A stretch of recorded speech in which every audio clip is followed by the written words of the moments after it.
Bobo yan kasi hindi siya nag-i-English kapag nalalasing. Una sa lahat, hindi talaga ako nalalasing. Pangalawa, give me a loan.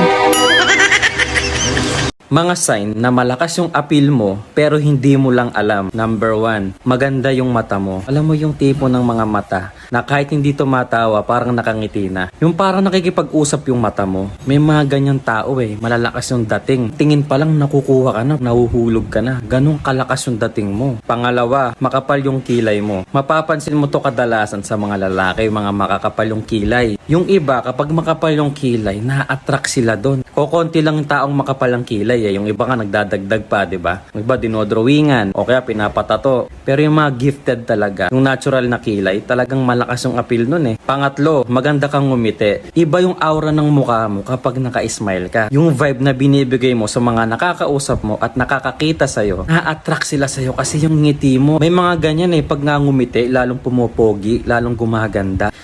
Hindi ako pwedeng sumuko sa buhay. O bakit? Kasi mawawala ng inspirasyon yung mga chismosa kong kapitbahay.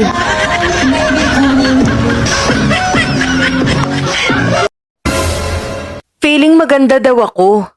Oo, diba? Natural. Love yourself. Alam nga naman mag-feeling pangit pa ako.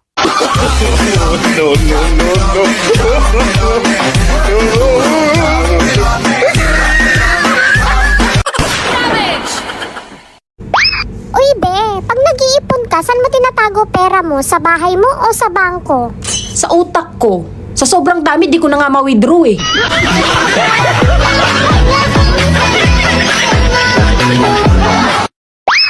Alam kong hindi ako maganda sa personal.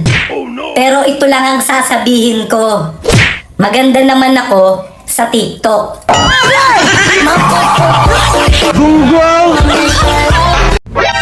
Nilait yung height ko kasi hindi daw kinaya ng cherry fur.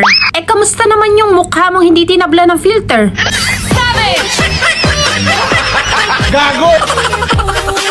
Ang mga lalaki hindi bumabase sa itsura ng babae kung maganda. Bumabase ang mga lalaki sa ilong. Atay, hindi ka kasal? Paano na yan? Ano to?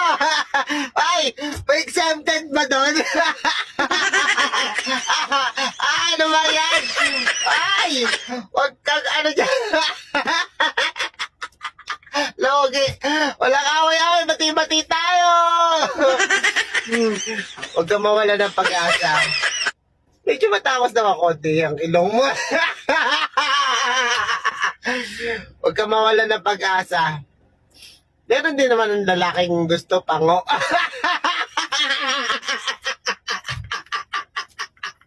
Wala ba siya?